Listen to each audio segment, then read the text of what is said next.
સુરતના ભેસ્તાન વિસ્તારમાં જૂની અદાવતના કારણે એક વ્યક્તિની નિર્મમ હત્યાની ઘટના સામે આવતા સમગ્ર વિસ્તારમાં સનસનાટી ફેલાઈ ગઈ હતી. સરસ્વતી આવાસની પાછળ આવેલા ખુલ્લા મેદાનમાં સતીશ મરાઠા નામના વ્યક્તિની હત્યા કરવામાં આવી હોવાનું પ્રાથમિક તપાસમાં સામે આવ્યું છે. આ ઘટનાની જાણ થતાં જ ભેસ્તાન પોલીસ સહિત ઉચ્ચ પોલીસ અધિકારીઓ ઘટના સ્થળે દોડી ગયા હતા અને તપાસનો ધમધમાટ શરૂ કર્યો છે. સુરતના ભેસ્તાન વિસ્તારમાં મોડી સાંજે જૂની અદાવત ફરી એકવાર લોહિયાળ બની હોવાનું સામે આવ્યું છે. સરસ્વતી આવાસની પાછળ આવેલા ખુલ્લા મેદાનમાં સતીશ મરાઠા નામના વ્યક્તિ ઉપર જીવલેણ હુમલો કરવામાં આવ્યો હતો.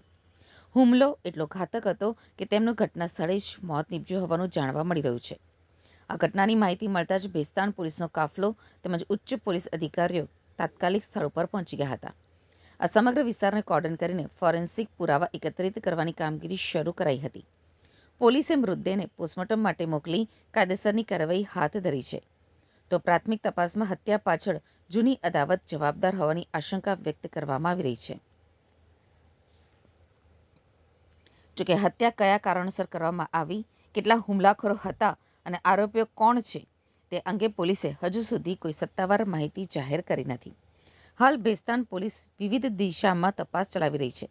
આસપાસના સીસીટીવી ફૂટેજ, સ્થાનિક લોકોના નિવેદનો તેમજ અન્ય ટેકનિકલ પુરાવાના આધારે આરોપીઓ સુધી પહોંચવાના પ્રયાસો કરવામાં આવી રહ્યા છે.